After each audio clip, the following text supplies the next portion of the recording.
Quisiera que esta mañana podamos analizar un poquito las Escrituras en relación con qué tan receptivos somos hacia la palabra de Dios. Todos nosotros sabemos que la palabra de Dios, dice Hebreos capítulo 4, versículo 12, es viva. Sabemos todos eso, ¿verdad? Dice que no solo es viva, pero eficaz y más cortante que toda espada de dos filos.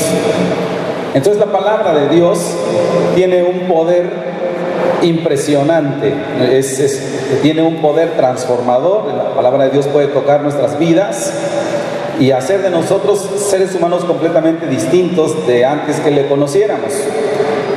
La pregunta es, si hemos sido expuestos a ella por muchos años, en mi caso más de 32 años, en el caso suyo no lo sé, pero con el solo hecho de haber sido expuesto, por ejemplo, a la enseñanza del derecho, le bastan 4 años para ser abogado. Por someterse a la enseñanza de la ciencia médica, le bastan como 6 o 7 para que alguien confíe su vida en las manos de usted. ¿Cuántos años bastan para que nosotros tengamos la calidad que dice Hebreos capítulo 5? Dice, vean que no hay de parte del Señor una esperanza absurda, que dice, debiendo ser ya maestros, todavía tenéis necesidad de que se os enseñen los rudimentos de la fe.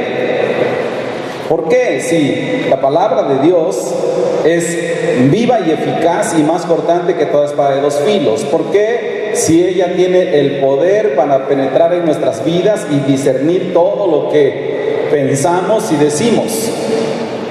Probablemente esto tenga que ver con lo que les decía al principio, la receptividad. ¿Qué tan receptivos somos a la palabra de Dios?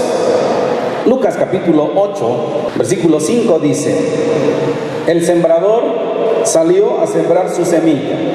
Mientras sembraba, una parte cayó junto al camino y fue pisada, eso es hollada, y las aves del cielo la comieron. Otra parte cayó sobre la piedra y nacida se secó porque no tenía humedad. Otra parte cayó entre espinos. Los espinos nacieron juntamente con ella, pero la ahogaron. Otra parte cayó en buena tierra y nació y llevó fruto a 100 por 1. Hablando de estas cosas, decía el versículo que decíamos al principio, el que tiene oídos para oír, oiga. Y esta palabra, para los que la oyeron, porque los que la oyeron vivían en una sociedad agrícola, pues la comprendieron más o menos. Realmente todavía requirió una explicación. Pues para las personas que vivimos en una sociedad pavimentada, pues es un poquito más complicado, ¿no? ¿Por qué tanta diferencia? Porque aquí la Escritura habla de 4 tipos de tierra, y esos 4 tipos de tierra hablan de los grados de receptividad. Habla de una tierra de junto al camino, es la tierra que la gente misma endurecía porque pasaban los sembradores y pisaban, entonces se volvía una tierra dura. Habla también de una tierra que tiene piedras, y pues tiene una cobertura de tierra, pero por debajo es cascajo. Y habla de una tierra donde está lleno de espinas y otro tipo de hierbas que tienen mayor facilidad de crecer, de suerte que dice que crecen juntas, y habla de la tierra fértil.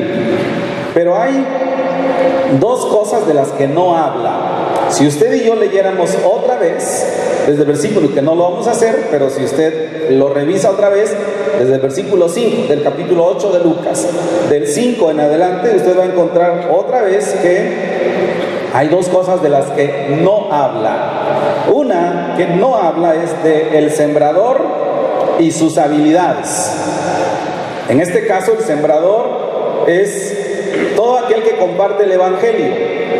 Lo que la Biblia dice aquí es que el sembrador, sus motivos y sus habilidades no están en cuestionamiento. De allí que nosotros vemos por qué una persona que no tiene estudios, es una persona tan sencilla, predica el Evangelio y las personas responden a él, se entregan a Cristo. Y hay otros que tienen todos los estudios del mundo y nunca logran que alguien se convierta al Evangelio. ¿Por qué? No es un asunto del sembrador en este caso. El sembrador simplemente hace su trabajo, simplemente va y tira la semilla, y no estamos hablando, la Escritura no cuestiona esas habilidades. 2, la Biblia tampoco habla aquí de la calidad de la semilla. La semilla que da fruto entre espinos y crece y luego la ahogan es la misma semilla que da buen fruto a 100 por 1. Es exactamente la misma. Podríamos decir que la semilla es perfecta e inmutable. ¿Por qué? Porque sabemos que la semilla es el Evangelio. Entonces el Evangelio es perfecto. De hecho, lo que dice el apóstol San Pablo en la carta a los Gálatas es que cualquier intento de mejorar, entre comillas, el Evangelio es faltar a nuestro deber, porque el Evangelio no necesita ninguna mejora. La palabra de Dios es pura, dice la Escritura, es una leche espiritual no adulterada. Entonces la palabra de Dios no se puede cambiar.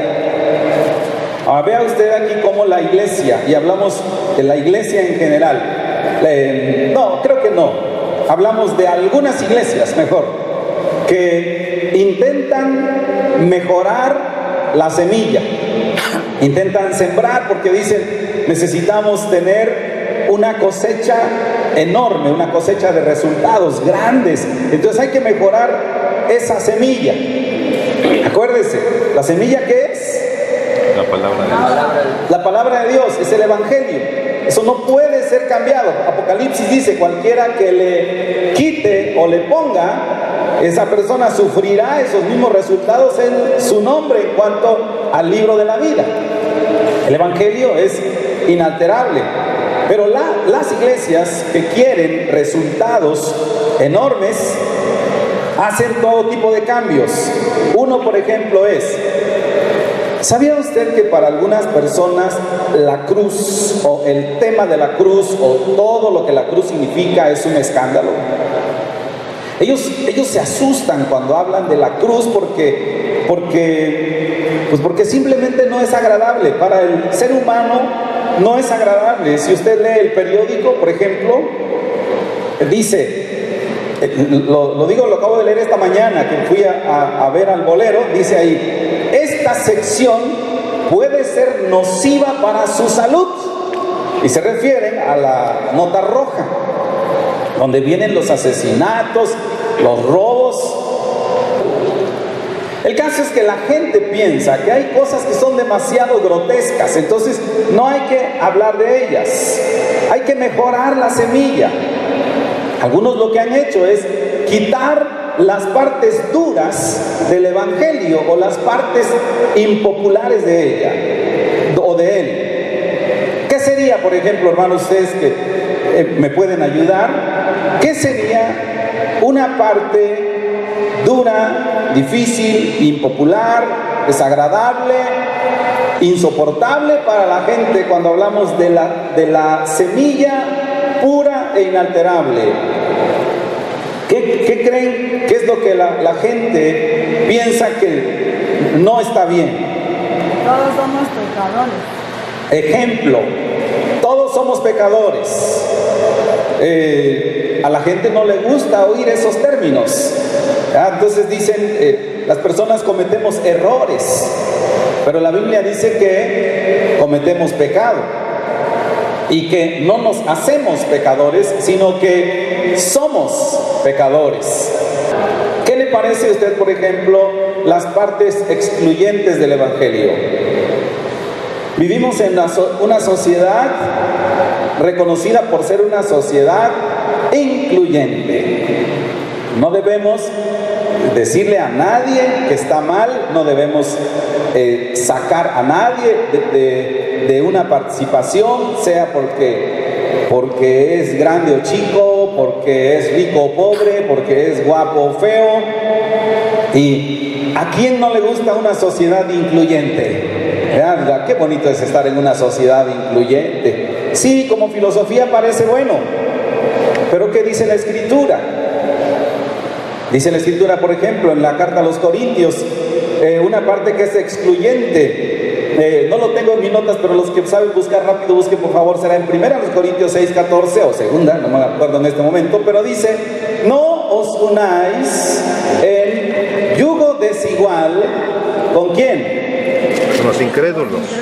Con los incrédulos. Te pregunto, ¿no acaso eso es excluyente? ¿Verdad que sí?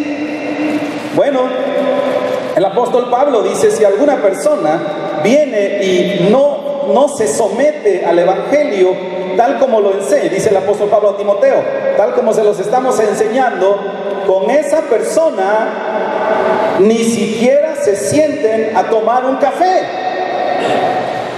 No, nosotros no podemos hacer eso, porque eso es excluyente. Pues el Señor dice: con los tales ni aún comáis.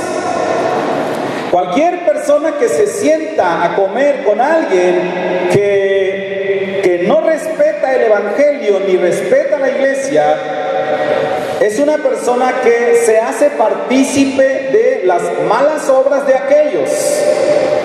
Entonces uno puede pensar: ay, es que eso es tan rudo. Bueno, esas son las partes excluyentes del evangelio. Pero vivimos en una sociedad donde la inclusión es el pan de todos los días. A la gente no le gusta, correcto. ¿Qué tenemos que hacer? Tenemos que mejorar la semilla. Ahora, ¿es posible mejorar la semilla? Porque la semilla es el evangelio. Es imposible mejorar la semilla. El solo hecho de pensar que la podemos mejorar es una ofensa a la palabra de Dios. ¿Qué le parece, por ejemplo, los absolutos de Dios? Hay absolutos de Dios. Ejemplo: muchas personas vacilan entre que, oiga, yo quiero tomar, pero no sé si puedo o no puedo, qué clase de vino y cuál clase de no vino, desde qué edad se fermenta, desde... La Escritura dice en el Evangelio, en el libro de Romanos, capítulo 14, dice, versículo 21, es bueno que el hombre no coma carne, ni beba vino, ni nada en que tu hermano tropiece o se ofenda o se debilite. Así que entonces, ¿qué dice el apóstol San Pablo? Ni siquiera estamos hablando de la libertad que tenemos de hacer ciertas cosas. Supongamos que la tuviera, porque todo es lícito, pero no todo conviene. Supongamos que la tuviera. ¿Sabe hasta dónde se termina su libertad? Hasta donde usted toca la madurez de otra persona. Si a ese hermano, cualquier hermano que nos mire, le resulta un conflicto, entonces hemos de abstenernos, dice el apóstol San Pablo, y esos son absolutos de Dios. Así que entonces hay requerimientos duros. Ninguno que pone su mano en el arado y mira atrás es digno de ser mi discípulo. Eso es una parte dura del evangelio. ¿Qué hace la gente? Vamos a quitar las partes duras, vamos a quitar los absolutos, vamos a quitar las cosas excluyentes del evangelio. Hay que quitarlas todas. Apenas mi esposa hablaba con una persona y esa persona le dijo: nosotros decidimos avanzar un escalón en la vida cristiana. Decidimos, por ejemplo, no juzgar a los borrachos, no juzgar a los que practican diferentes desórdenes sexuales. Ya no vivimos en el juicio, cada quien que haga lo que quiera. ¿Cómo suena? Ya no vamos a señalar a nadie, nunca vamos a decir nada. Y entonces estamos viendo resultados, la gente viene a la iglesia. Pues sí, ¿verdad? Eso es adulterar la preciosa semilla del Evangelio. Y entonces, lo que la palabra de Dios, aquí en el Evangelio de San Lucas, que estamos leyendo capítulo 8, lo que está diciendo aquí es, la semilla no tiene ningún problema, la semilla es perfecta. El asunto es la receptividad de los corazones. Y es importante que usted y yo establezcamos esto claramente. La semilla es pura, no podemos cambiarla. ¿En dónde está el problema?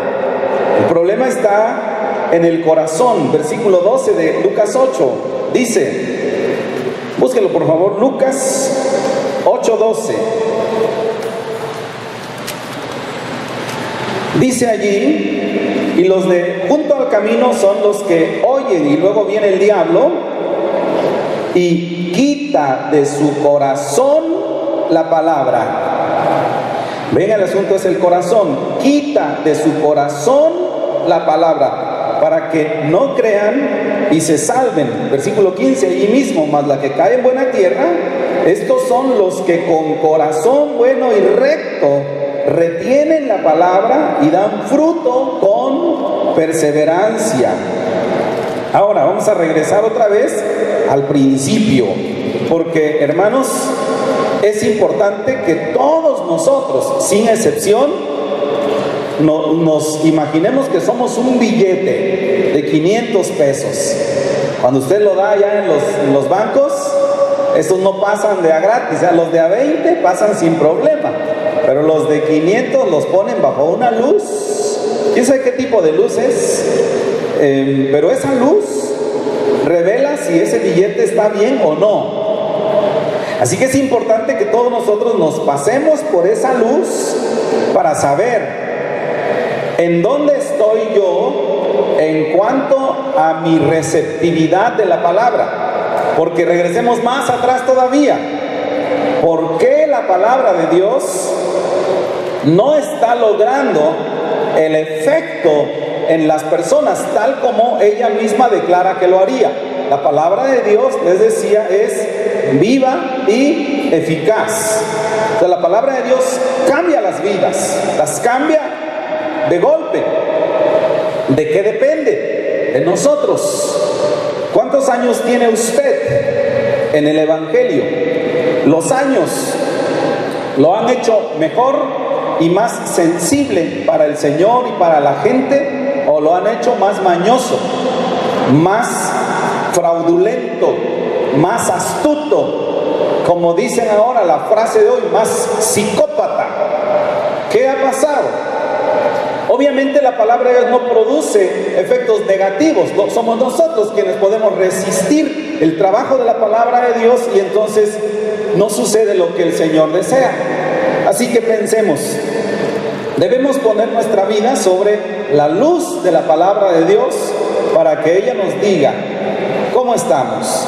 Y el Señor Jesucristo habló de 4 tipos de tierra. La primera, dijo, estos son los que oyen y están junto al camino.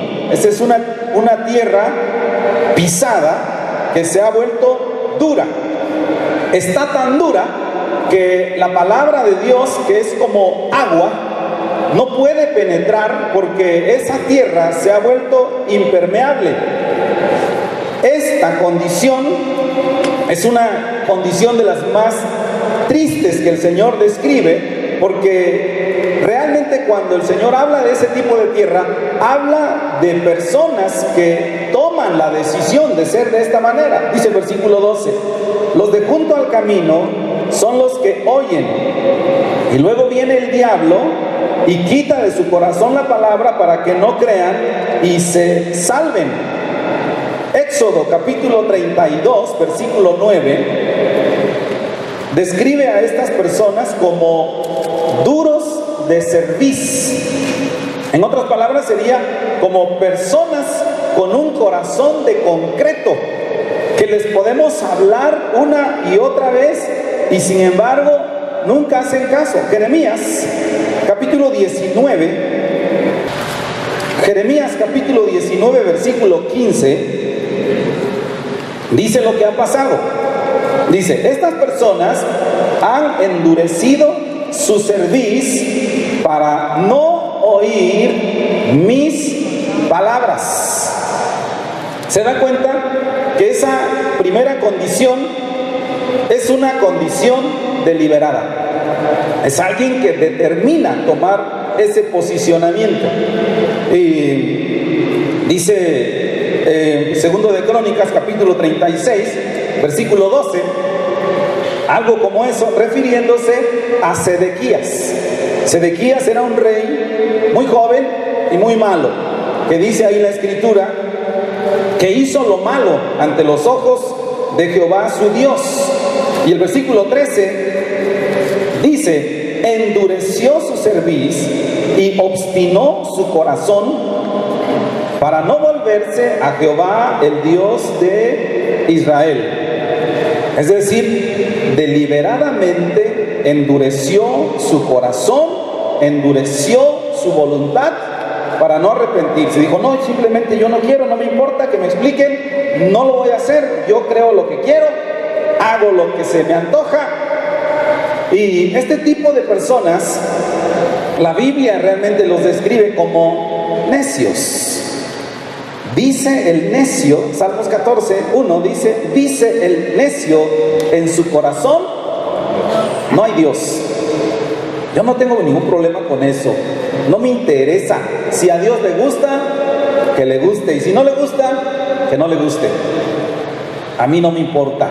Yo tengo una decisión y simplemente Dios no existe.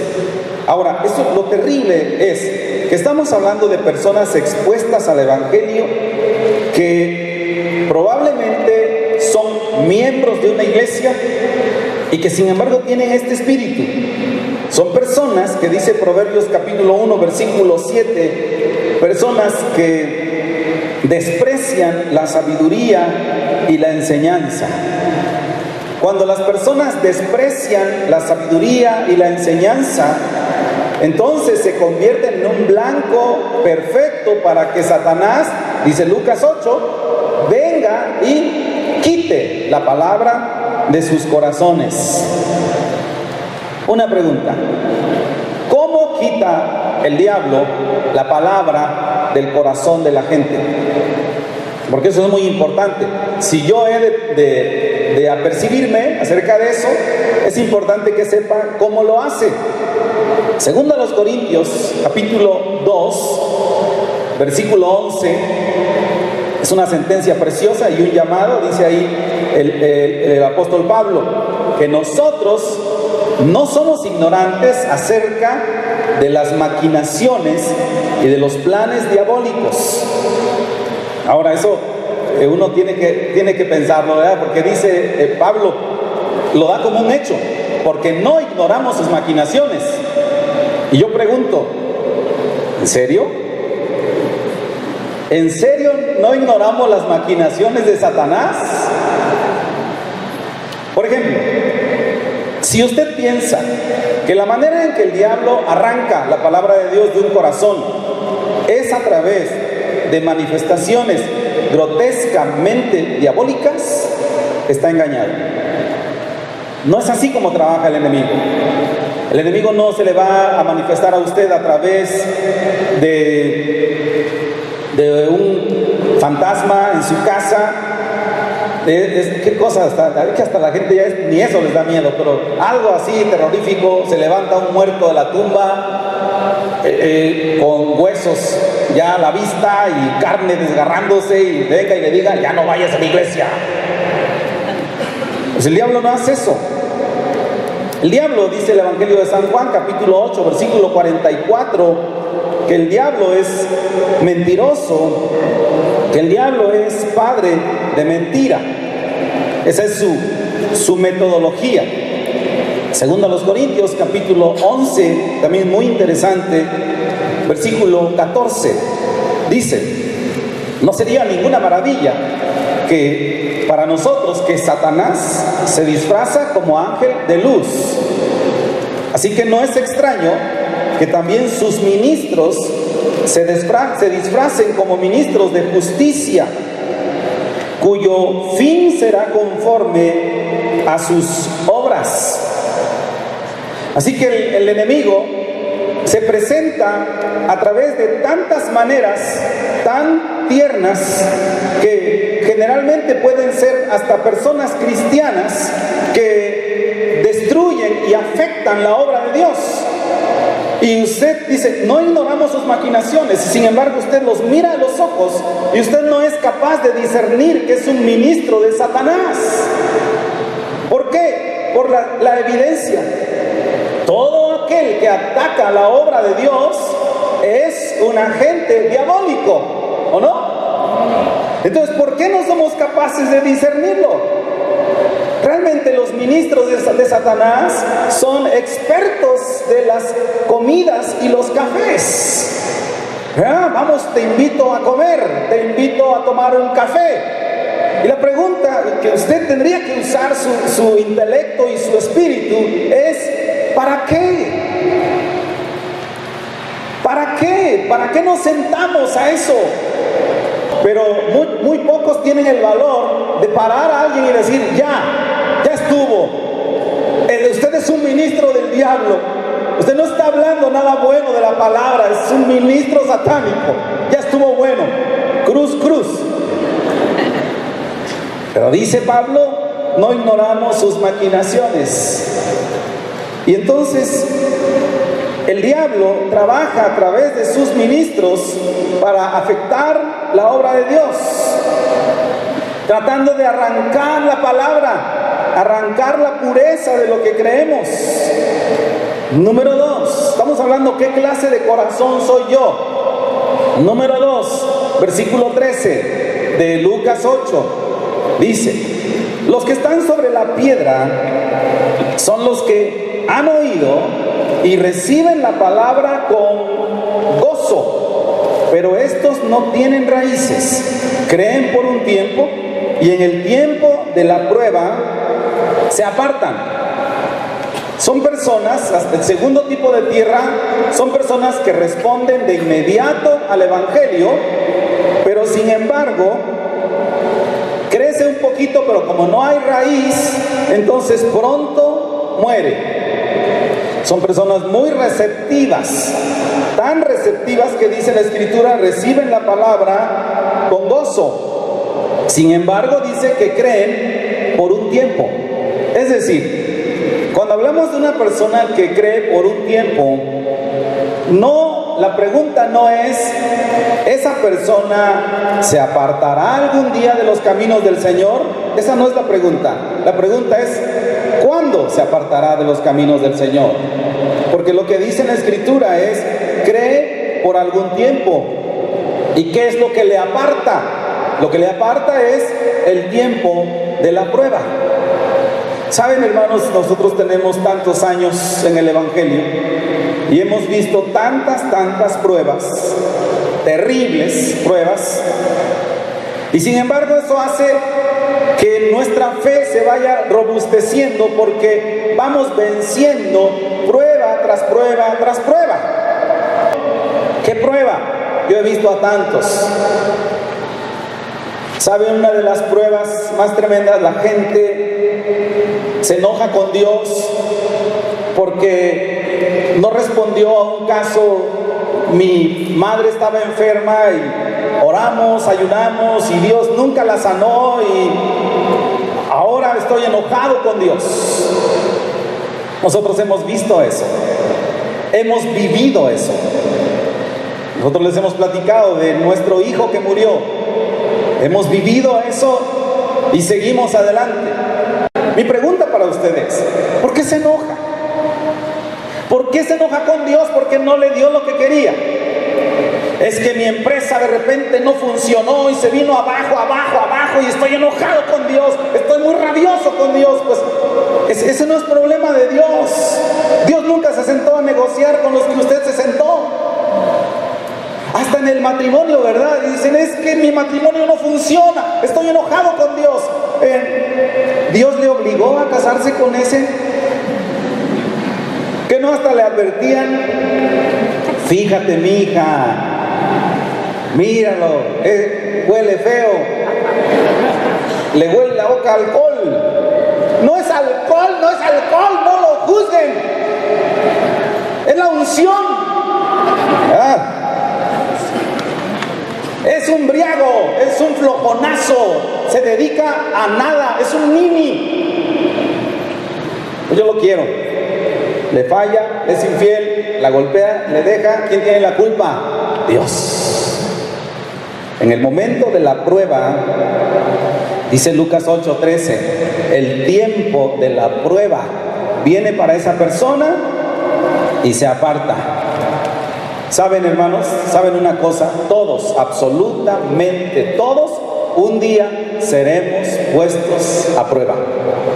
Todos, de diferentes maneras, porque Dios desea llevarnos a un diferente nivel de vida espiritual y de una o de otra manera seremos probados. ¿Resistirá usted el tiempo de la prueba?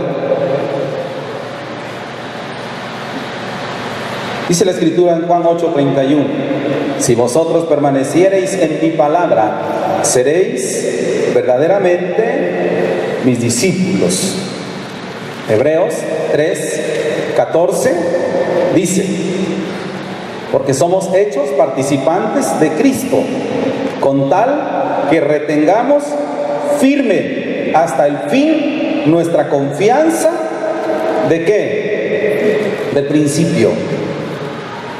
De hace 32 años, de hace 20, los que usted tiene, de hace 12, con tal que retengamos firme hasta el fin nuestra confianza del principio.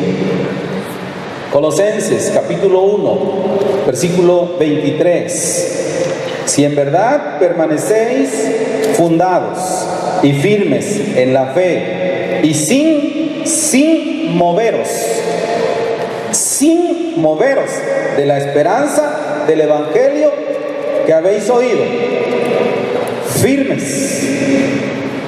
No se trata de creer de una manera entusiasta, decíamos al principio, se trata de permanecer firmes. No se trata de ser entusiasta al principio, se trata de mantenernos firmes hasta el final. ¿Cuál es nuestra condición? De nosotros depende. Tercero, Lucas capítulo 8, versículo 14.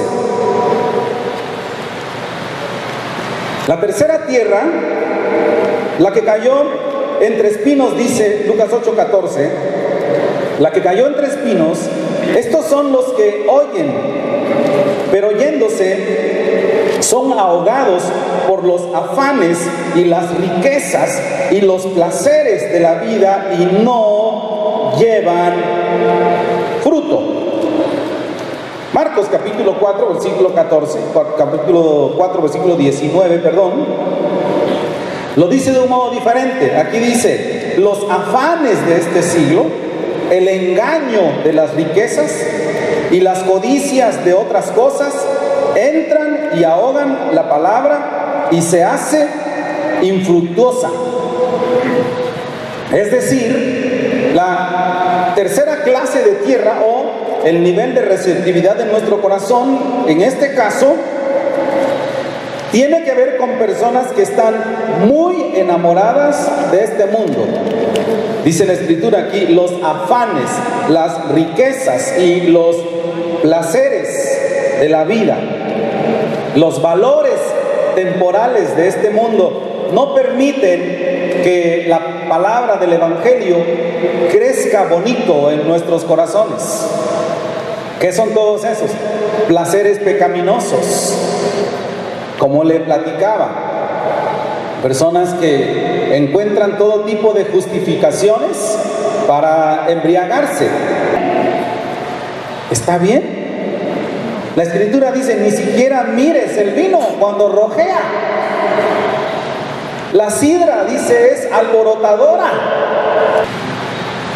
A eso me refiero. A los placeres mundanos. Esas cosas que pues todo el mundo hace, ¿verdad? Entonces nosotros también podemos participar. La Biblia dice que no. Y luego, las ambiciones terrenales, el dinero, eso está dentro de esos placeres y riquezas que dice Lucas 8:14. Por causa del dinero, relaciones sociales, un sinfín de cosas que poco a poco van atrapando nuestros corazones. Es que yo necesito convivir con personas que tienen cierto nivel social.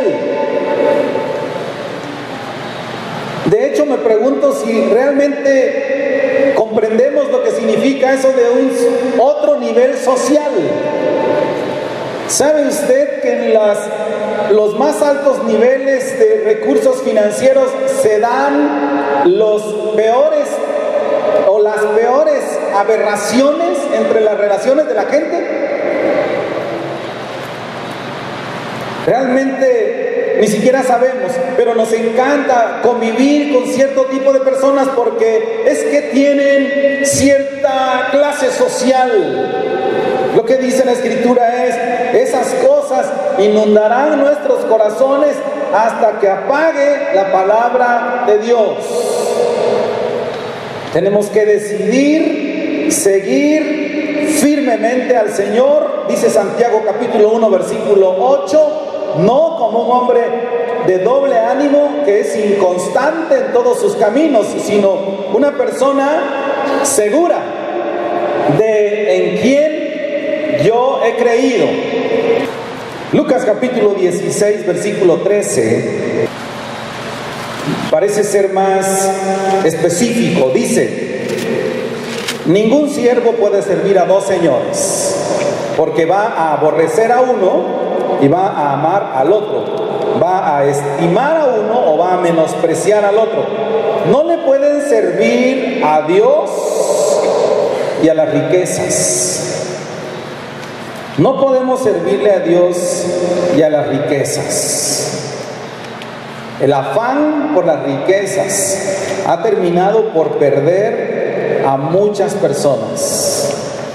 El hambre, la ambición de más, hace que las personas pierdan toda sensibilidad acerca de su prójimo. Absolutamente toda sensibilidad. Son crueles, aborrecibles, no les importa. El asunto es acumular. Vemos eso, es muy fácil verlo allá afuera con personas que se dedican a cierto tipo de negocios o personas que están en la política y uno dice, bueno, sucede allá, lo inaceptable es que suceda aquí. Y entonces eso dice la Escritura: ninguno puede servir a dos señores. No puede servir a Dios y a las riquezas. Mateo capítulo 13 versículo 22 dice: el engaño de las riquezas ahoga la palabra de Dios. Primera Timoteo capítulo 6 versículo 9 es muy interesante. Los que quieren enriquecerse caen en tentación y lazo, y en muchas cuestiones o codicias necias y dañosas que hunden a los hombres en destrucción y perdición. ¿Por qué? Porque raíz de todos los males es el amor al dinero, el cual, codiciando algunos, se extraviaron de la fe y fueron traspasados de muchos dolores. El problema es que algunos que quieren enriquecerse caen en tentación y lazo, y porque raíz de todos los males es el amor al dinero, el cual, codiciando algunos, se extraviaron de la fe y fueron traspasados de muchos dolores. ¿Saben qué, hermanos? No hay nada más hostil a la verdad del Evangelio que el amor a las riquezas. Ahora, ¿cómo está su condición? ¿El Evangelio realmente está tocando su vida o hay una trama ahí que tiene que ver con dinero? Es que afanes, no, es que amistades que no puedo cortar. Bueno, si dice la Escritura, dice en Santiago, cualquiera que se haga amigo del mundo se vuelve enemigo de Dios. Y hay algunos que están calificados como enemigos de la cruz de Cristo. Si esa persona es enemigo de la cruz de Cristo, mi pregunta es, ¿por qué sería mi amigo? ¿Por qué? Hace falta lealtad a Dios, fidelidad a su palabra y firmeza. Eso define nuestros corazones. ¿Por qué entonces la palabra no entra bonito y nos toca y nos bendice? El problema no es la palabra, ni es el sembrador. ¿Cuál es el problema? El corazón de la gente. El Evangelio es el mismo. Así que, último corazón, el corazón fructífero, el oyente fructífero, dice esas personas, el versículo 15 de Lucas 8, con corazón bueno y recto, retienen la palabra oída y dan fruto con perseverancia. Son las personas que oyen y entienden el Evangelio. Ahora vea que aquí hay dos claves. Dice ahí, que aunque las voy a poner en orden inverso. Primero, quisiera que veamos perseverancia. Ahí habla de perseverancia. Juan 8:31 dice: si vosotros permanecéis en mi palabra, seréis verdaderamente mis discípulos. Quiere decir que la fe temporal no es fe de ninguna manera, porque la fe que vale es la fe que es definitiva. Es cuando entregamos nuestra vida a Jesús para morirnos con Él. No es por un ratito. No importa que alguien venga y esté en la iglesia por un año y no importa. Es toda fe que es temporal, no es fe. Porque el Señor dijo, tendrían que permanecer firmes en mi palabra para ser verdaderamente mis discípulos. Firmes, completamente firmes. Esa es una característica. Y les decía, la otra es fruto, porque está mencionado allí. Ustedes van a dar fruto con perseverancia. Entonces el fruto, pues lo describe el apóstol Pablo en Gálatas. El fruto del Espíritu es amor, gozo, paz, paciencia, benignidad, bondad, fe, mansedumbre y templanza. ¿Acaso no se requiere templanza, que es dominio propio, para soportar las pruebas? Qué fácil es vociferar, qué difícil es callar. Qué tremendo. Así que el que tiene el Evangelio, dice el Señor, tiene esto, tiene amor, gozo, paz, paciencia, benignidad, bondad, fe, mansedumbre y templanza, que es dominio propio. Damos fruto, y dice que damos fruto. Mateo capítulo 13, 23, dice que el fruto que damos es a 30, a 60 y a 100 por uno. Esto significa fruto abundante, no escaso, no un fruto que se tenga que buscar como cuando usted busca carnita entre los frijoles. ¿verdad? No, un fruto que cuando usted mete la cuchara sale el fruto, ¿verdad? Abundante. Ahí está, ¿verdad? ¿Qué hacemos por la obra de Dios? Me sorprende de verdad las personas que tienen este corazón, que están dispuestos a servir, están dispuestos a invertir su vida en el reino de Dios, porque dan fruto. Qué tremendo. Todo pámpano que en mí no lleva fruto, dijo el Señor Jesús, el Padre lo quitará. Y todo aquel que lleva fruto, el Padre lo limpiará. ¿Para qué? Para que lleve más fruto.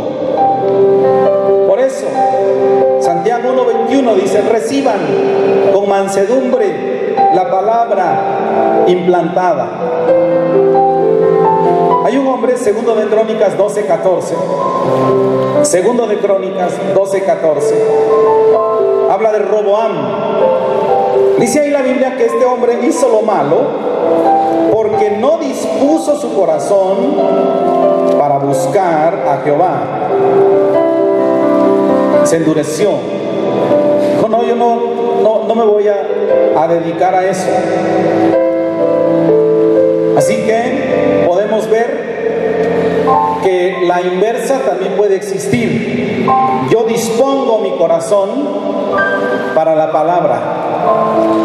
Yo quiero recibir la palabra. Quiero ser bendecido. Y tomamos pinta otra vez del principio. No es un problema. Oiga, no estoy siendo bendecido con la palabra. No es un problema del sembrador, ni es un problema de la semilla. El problema soy yo. ¿Por qué he puesto mi corazón así? ¿Por qué he antepuesto una circunstancia? ¿Por qué estoy permitiendo que el placer mundano ahogue la palabra? ¿Por qué estoy permitiendo que mi aflicción por el dinero me aparte del Señor? ¿Por qué un amigo me aparta de Cristo? ¿Por qué permito que alguien venga y manche mi corazón y mi mente? Y sin embargo, para la palabra no dispongo mi corazón para buscar a Jehová. El problema soy yo. Eso todos nosotros tenemos que someternos al escrutinio de la palabra de Dios. Romanos lo dice, Romanos capítulo 14, porque todos nosotros compareceremos ante el tribunal de Cristo. Así que cada uno de nosotros dará a Dios cuenta de sí. Todos, sin excepción. Nos pararemos allá para que el Señor nos diga: ¿qué hiciste con mi palabra? Porque mi palabra es inmutable, porque la semilla es perfecta. Así que la razón por la que vemos que muchas personas en estos tiempos están siendo atacadas por el enemigo, en parte es el plan del enemigo, en parte es la disposición que la misma gente tiene a prestarse a eso. ¿Cómo está nuestro corazón para la palabra de Dios? ¿Cómo está usted? Tierno. Y Señor, bendíceme con tu palabra. ¿Cómo está? Quiero pedirle que incline su rostro por un momento y oremos. Y oremos por nosotros mismos. ¿Cómo estamos?